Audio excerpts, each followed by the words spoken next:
L'ange de l'Éternel, le messager de la bonne nouvelle, celui à qui Dieu a chargé pour enseigner, pour nous montrer la voie de comment être avec lui. Souvent nous prions mais sans savoir quels sont les modèles, quelles sont les formules, quelles sont les directives, quels sont le sens auquel nous pouvons emprunter pour atteindre Dieu.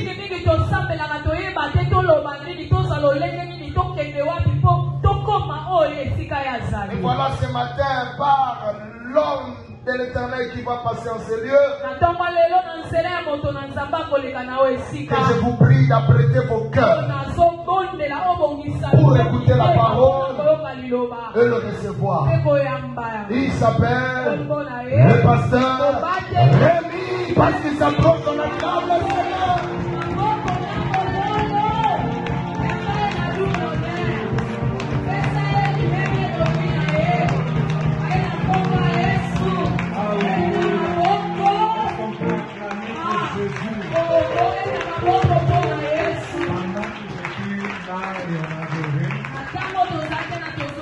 Le Seigneur m'a dit qu'il veut guérir. Donc avant qu'on fasse quoi que ce soit, pendant que vous êtes debout, dans la même atmosphère, on n'a pas de temps à appeler les gens. Tu te lèves, il y a 2 anges qui vont entrer dans la foule et toucher les gens avec des guérisons. Il y a des situations que tu ne sais même pas que tu as. Il y a quelqu'un qui devrait connaître une AVC dans les mais on va arrêter cela. On va arrêter cela. Amen. Lève juste ta main. Si tu connais la situation qui te dérange, tu tiens l'endroit où tu as mal. Le Seigneur va libérer 2 anges. Et je vais leur demander de prendre ce que le ciel a libéré et de distribuer ça. Seigneur, je sais que tu es ici. Je sais que tu es ici. Tu es ici. Tu as dit tu veux guérir. Nous ne voulons pas que ce passage nous passe. Visite ton peuple. Au nom de Jésus. Je me tiens au devant de ton trône. Et je déclare la guérison de toute maladie qui est en ce lieu. Dans chaque corps, je commande les maladies de quitter maintenant. Quitter maintenant. Au nom de Jésus. Que le peuple de Dieu soit guéri. Ange de l'Éternel. Allez-y. Distribuez. Touchez. Distribuez. Distribuez. Distribuez. J'arrête cette situation de l'AVC qui était préparée contre mon frère. C'est un frère. Et l'ennemi voulait attaquer. J'arrête cela dans ce culte. Cela n'arrive pas. Je maudis tout cancer. Je maudis toute maladie. Et je vous commande de sécher. Au nom de Jésus. Au nom de Jésus. Recevez votre guérison. Rendez grâce à Dieu. Élevez le nom de l'Éternel. Alléluia. Oh, amen. Vous pouvez vous asseoir. Vous pouvez regarder cette atmosphère. Alléluia. Amen. Un grand merci. C'est un honneur pour moi de me retrouver ici.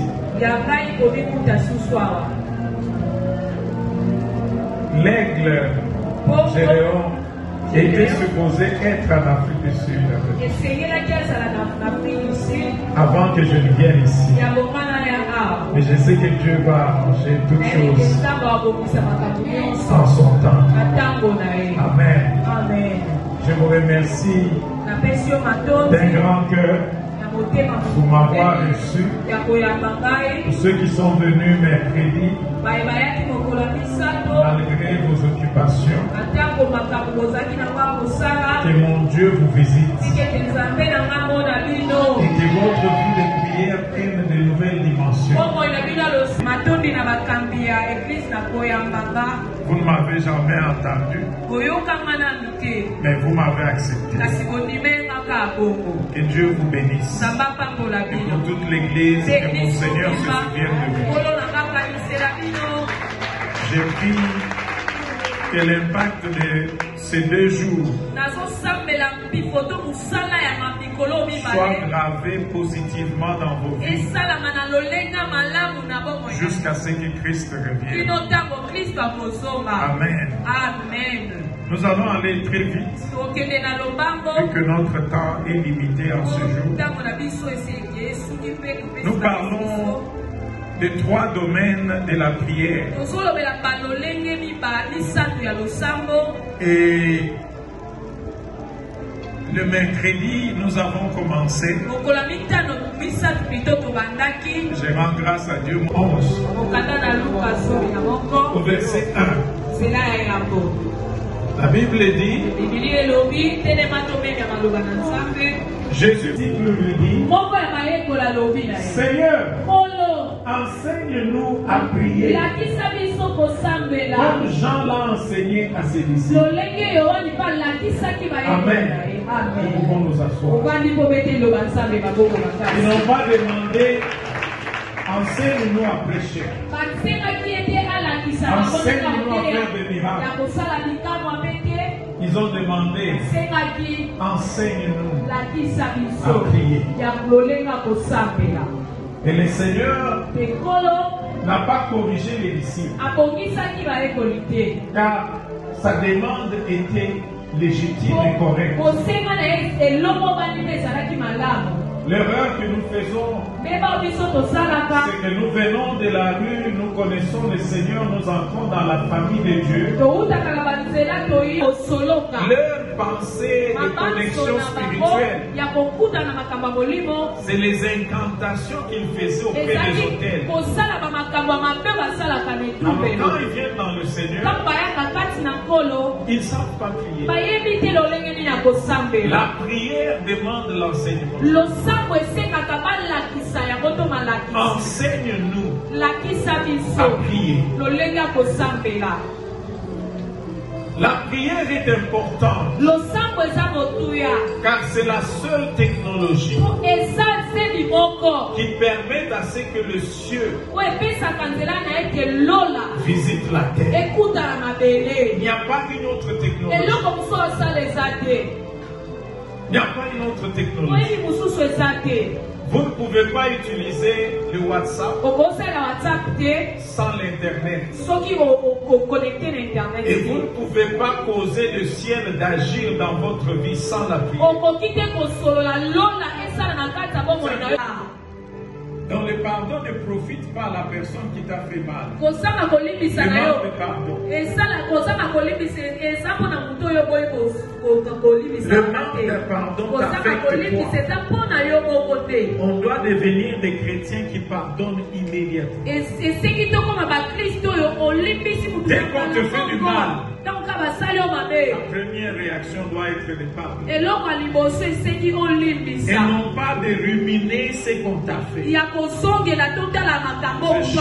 que tu es dans le manque de pardon, c'est toi-même, pas le sorcier. C'est toi-même qui ferme le ciel. Et la deuxième chose, parmi les grandes choses qui nous empêchent,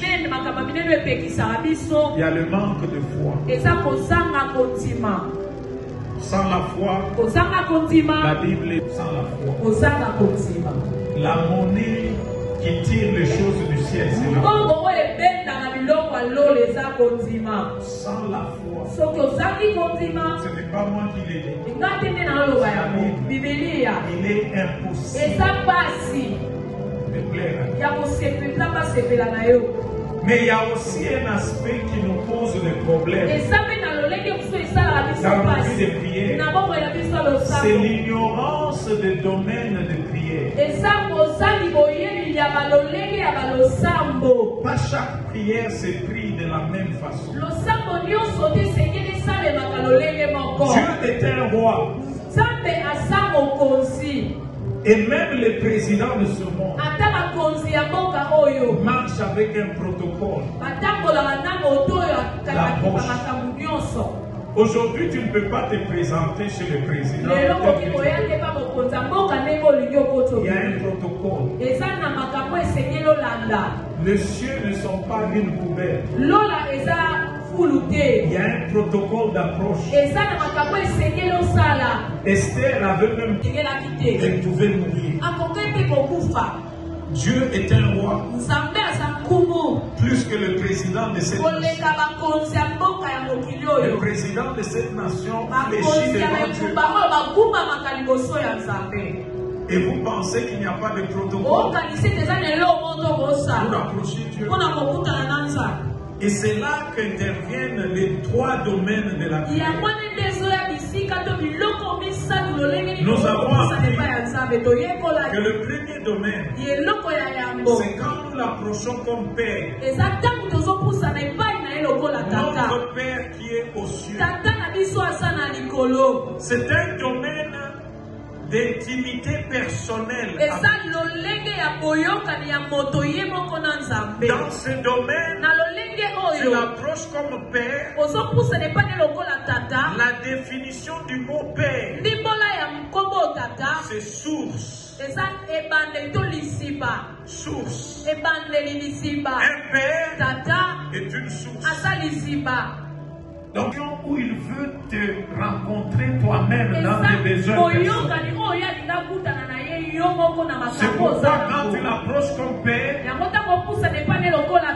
tu dis, donne-moi ce jour mon pain quotidien. Et Dieu dit, ça doit être une prière journalière. Parce que c'est le pain quotidien. Si c'est un pain quotidien, ça doit être la lundi, mardi, jusqu'au dimanche. Tu ne peux pas passer une journée sans avoir visité le Père, sans avoir prié dans le domaine de l'approche. Et puis Jésus avance. Il dit encore, cette fois-ci, il parle d'un ami. Il dit, j'ai un problème. Il y a un ami qui est venu, qui est dans le besoin. Moi, je n'ai plus de pain. J'ai besoin de 3 pains. Dans le premier domaine, on cherchait le pain, mais c'était le pain quotidien personnel. Dans le deuxième domaine, vous approchez Dieu comme un ami. Quand vous l'approchez comme un ami, ce n'est pas pour vos propres besoins. C'est pour les besoins d'une autre personne. Donc des fois on mixe les choses. J'approche Dieu comme un ami, mais je commence à poser mes propres problèmes. Dis non. Quand tu l'approches comme un ami, c'est le domaine d'intercession. C'est pourquoi vous allez voir dans la Bible tout ce que Dieu a appelé ami. Il a appelé Abraham mon ami. Il a appelé Moïse mon ami. Tout ce que Dieu a appelé ami ont été des grands intercesseurs.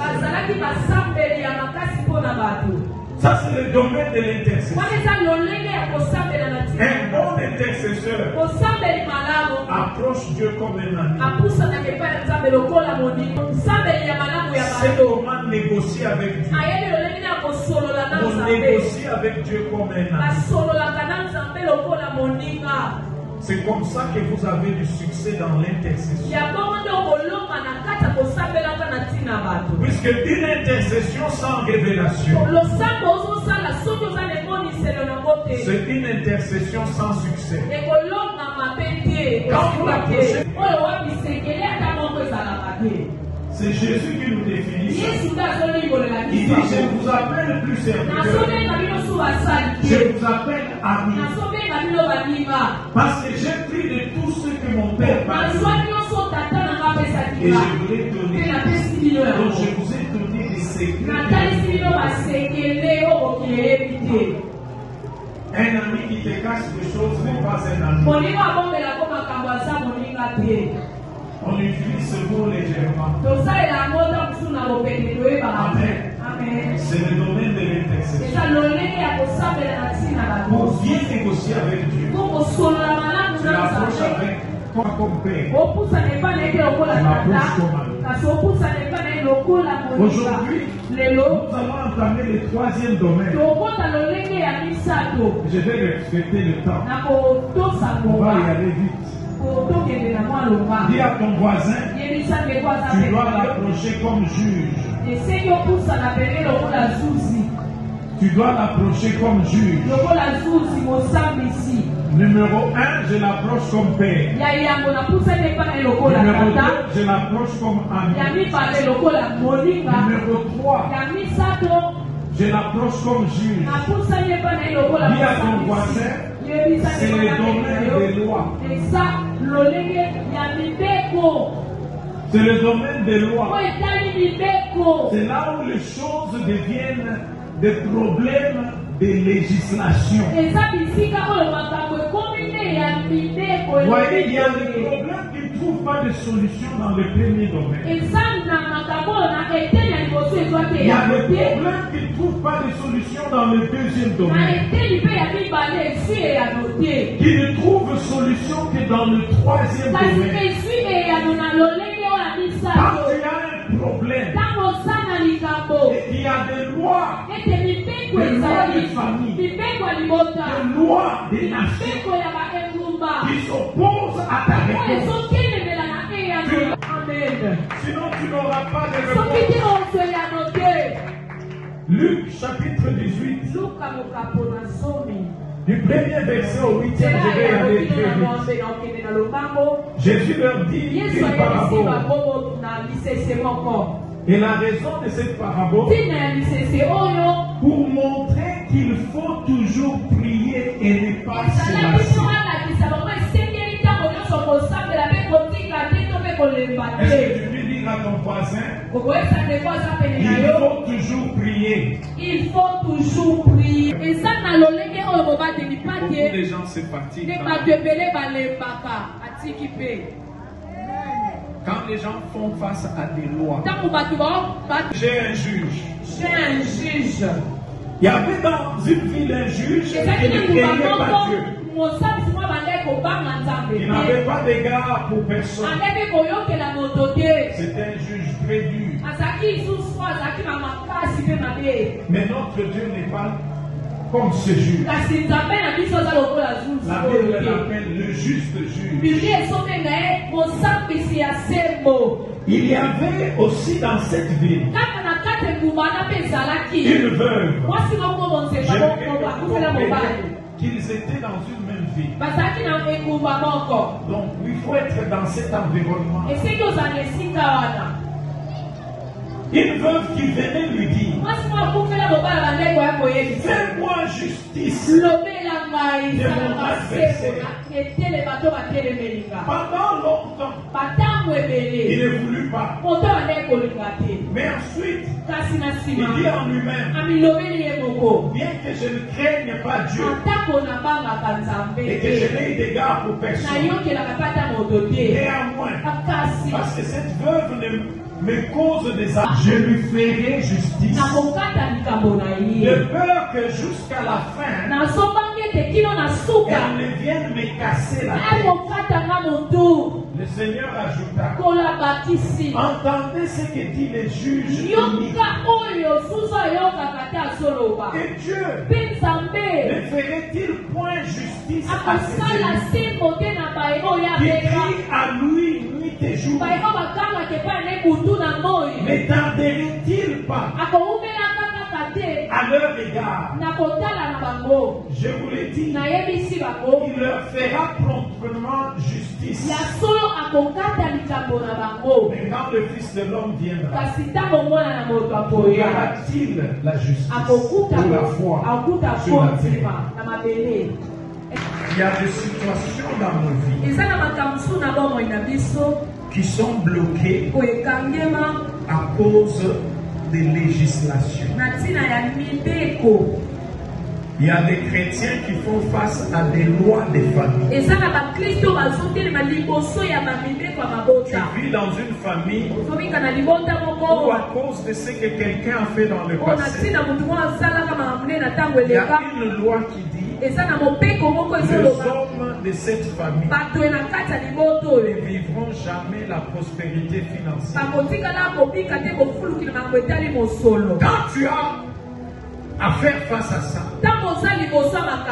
si tu venais dans le premier domaine d'approcher ton père et lui demander l'argent, il ne sera libéré. Parce qu'il y a des lois qui se tiennent. Si même tu approchais l'intercesseur pour lui dire je ne comprends pas, je pense très dur, je travaille très dur, mais je n'arrive pas à parler. Ça ne va pas se résoudre. La seule chose que tu peux avoir, c'est que l'intercesseur ait les secrets de la raison pour laquelle tu te retrouves et qu'il te révèle selon les secrets de Dieu. Il y a une loi qui dit que tu ne peux pas. Mais vous ne pouvez pas traiter de ce problème dans ce domaine. Il faut amener ce problème au juge. C'est un domaine où on approche la cour d'appel. Toute situation légale sur le plan spirituel se résout dans ce domaine. Quand tu engages Dieu comme juge, tu recherches justice contre l'adversaire. Le terme adversaire,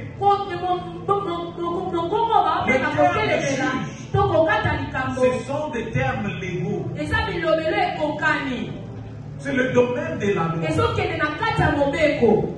Tu ne viens pas là. Même si les juges est ton père, tu vas pas à la cour et tu dis papa, je suis ton fils, fais-moi justice. Ça ne marche pas. Le mot adversaire vient du grec antidikos. Anti veut dire contre. Dikos veut dire droit. Un adversaire, c'est quelqu'un qui se tient contre tes droits. Tu as droit à quelque chose, mais lui s'intercale. Il dit il y a une infraction qui fait qu'il n'ait pas à toucher ce qu'il a. Et c'est là où beaucoup de chrétiens,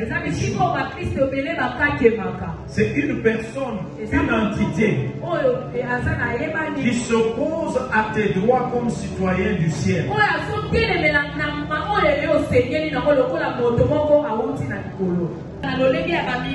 a-t-il des juristes ici? Quelqu'un qui a fait la loi dans la salle, même un étudiant. Il n'y en a pas. Dis à ton voisin, on va apprendre comment on approche une cour. Les juges n'opèrent que dans une cour de justice. Est-ce que tu sais que le ciel a un endroit appelé la cour de justice? Beaucoup de chrétiens le savent. Mais comment peut-il être juge?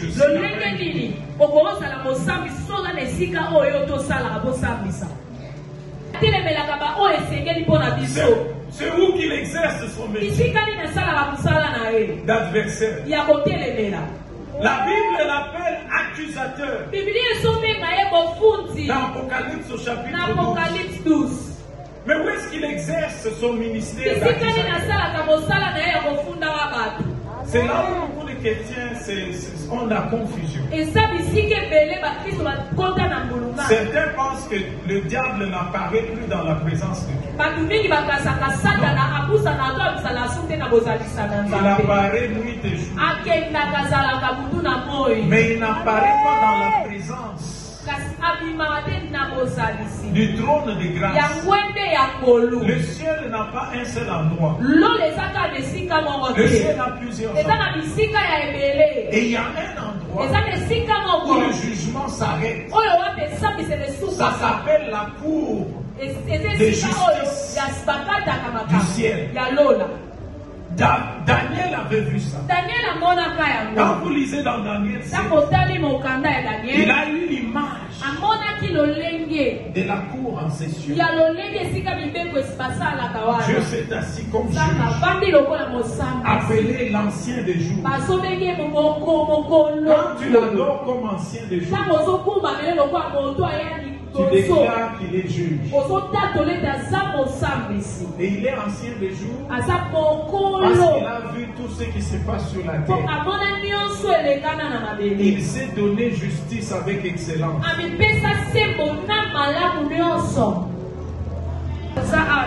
Pourquoi est-ce qu'à la cour, il y a des gens qui portent des trucs avec des trucs? Est-ce que vous êtes ici? La veuve avait un problème. Elle était dans son droit d'avoir accès à ce à quoi elle devrait avoir accès. Mais un adversaire s'est intercalé. La Bible nous montre que cette maman n'a pas approché l'adversaire. Ça veut dire qu'il y a des domaines où tu peux chasser le diable. Mais il y a des domaines où tu ne parles pas au diable. Quand c'est un problème légal, tu ne parles pas au diable. N'est-ce pas directement au procureur? Tout le monde s'adresse au juge. Tu peux l'adresser par le canal de ton avocat. Vous êtes là. La dame n'a pas parlé à l'adversaire. Elle est allée au juge. Et elle a commencé à poser son cas. La percée de cette veuve n'est venue que quand elle a approché le système judiciaire. Est-ce qu'on est ensemble? Alléluia. Amen. Les ligoter. S'il se tient comme accusateur, tu ne peux pas les ligoter. Toi, tu dois apprendre comment parler au juge. Elle a parlé au juge. C'est le juge qui a traité de son cas contre l'adversaire. Est-ce qu'on est ensemble? J'aimerais vous montrer rapidement. C'est dans ce domaine vous avez appris les hôtels.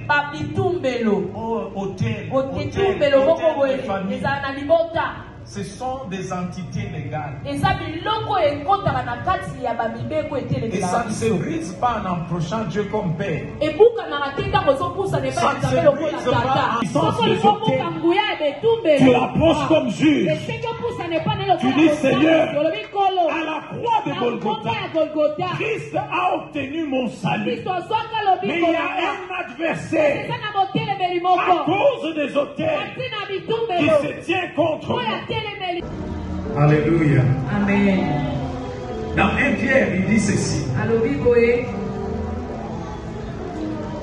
1 Pierre, chapitre 5, le verset 8. Soyez sobres Veillez. Votre adversaire, le diable, il est l'adversaire de qui? Des chrétiens.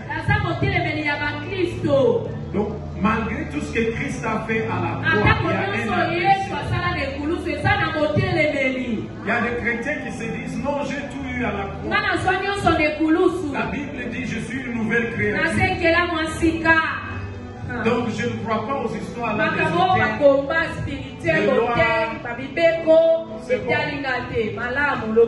savoir une chose. Quand on t'accuse et que tu n'es pas présent, tu es automatiquement coupable. Quels que soient tes droits. L'absence dans la cour, c'est déjà une condamnation.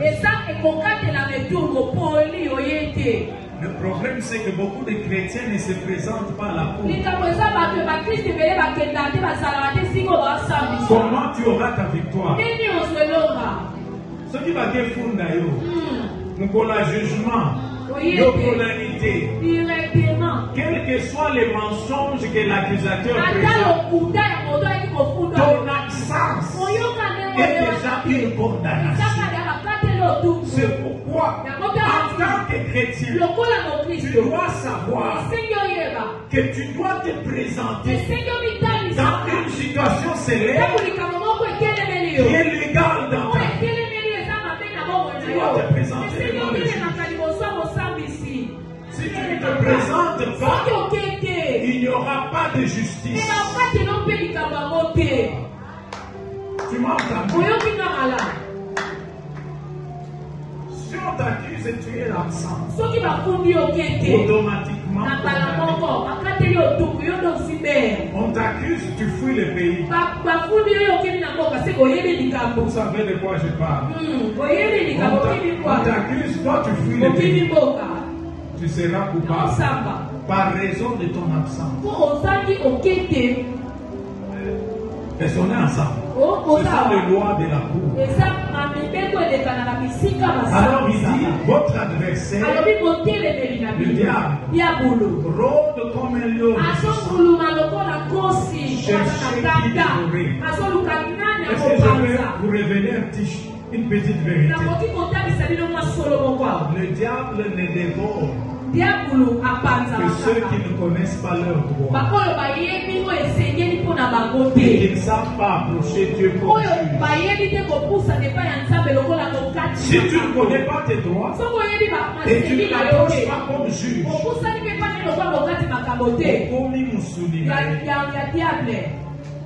il va te dévorer. Parce que c'est légal. Est-ce qu'on est ensemble? Amen. Certains me regardent et disent, mais je suis un chrétien né de nouveau, je serai dévoré.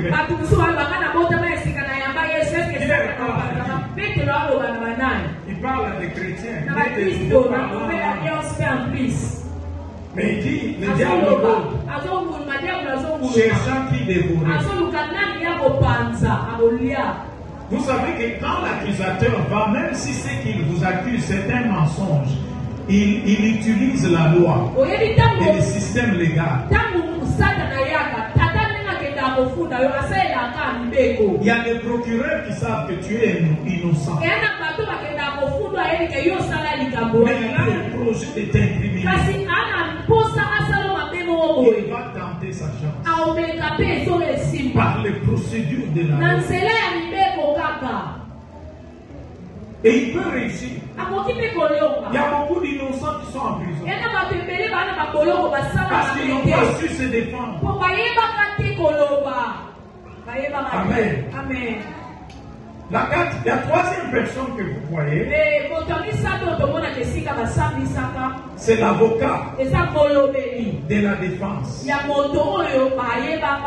1 Jean 2, versets 1 et 2 nous dit que le ministère actuel de Christ, il est notre avocat. Nous avons un avocat auprès du Père. Amen. Où est-ce que Christ deviendrait avocat? après qu'il ait dit tout est accompli, tout est accompli signifie je te fais entrer dans tes droits. Mais il sait qu'il y a un adversaire. Toi que tu es dans tes droits, il se tient comme avocat. Mais un avocat ne peut pas parler dans l'absence de l'accusé. Si tu veux que Jésus soit ton avocat, tu dois te pointer. Un avocat ne peut pas commencer par lui-même. C'est soit tu lui fais une déposition, je suis vraiment malade, je ne sais pas être là, tu signes pour qu'il te représente. Mais s'il n'y a rien, l'avocat ne peut pas venir de la rue et dire que non, je le défends. Jésus pleure parce que beaucoup de chrétiens ne jouissent pas de l'œuvre de la croix. Car ils savent entrer dans le domaine d'approcher Dieu comme juge.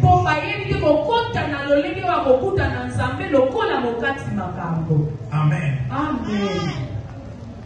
Conclure vite, comme on a parlé. Je vais vous amener dans Apocalypse 12. Mais avant d'aller là-bas, vous devez savoir que le ciel a plusieurs endroits. Il y a un endroit qu'on appelle le lieu secret. L'abri du Très-Haut. Somme 91, verset 1. Il y a ce qu'on appelle la cour de Dieu. Il y a un endroit qu'on appelle le trône de grâce. Le ciel a beaucoup d'endroits. Le seul endroit où le diable a accès, c'est dans la cour céleste. Je vais vous donner un devoir. Allez lire le livre de Job. Le trouble de Job, c'est que quand Satan s'est présenté dans la cour de Dieu,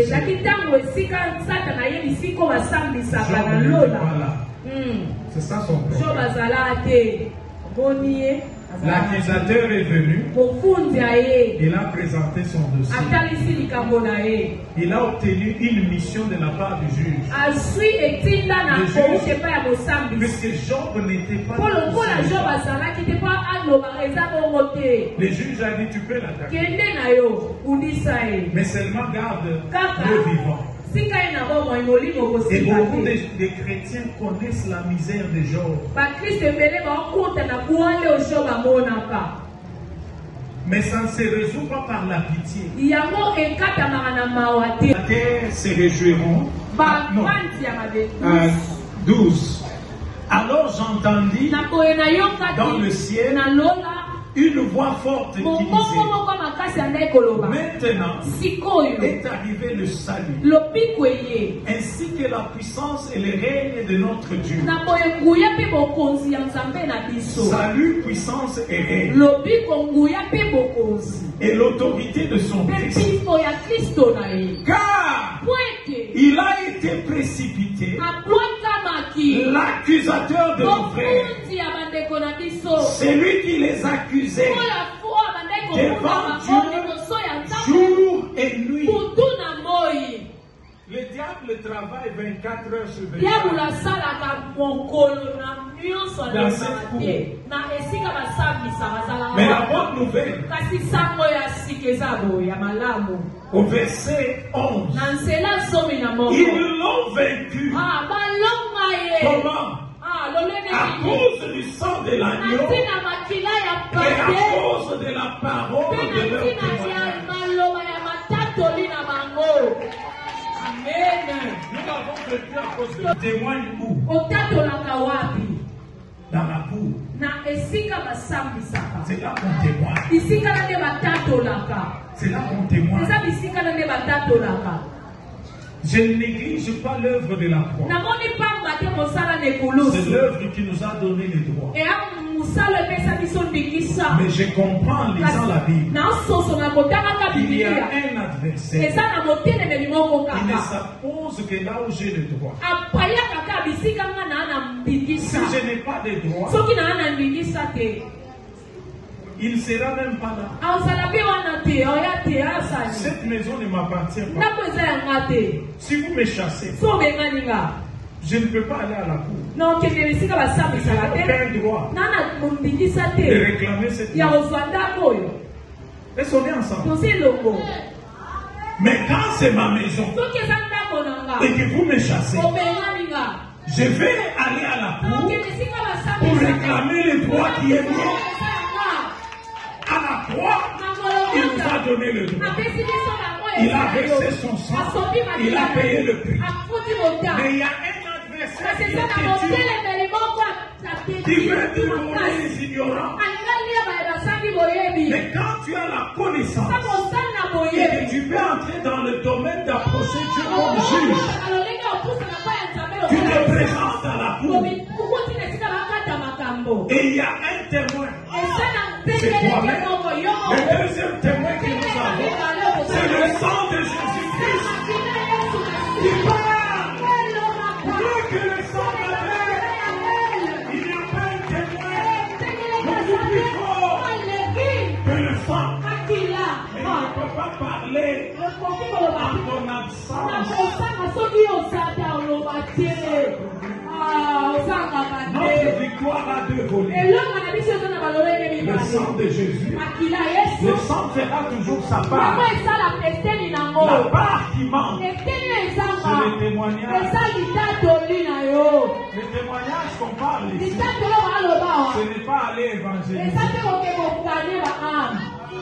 C'est le témoignage de ce que tu connais qui t'appartient selon l'œuvre de la foi.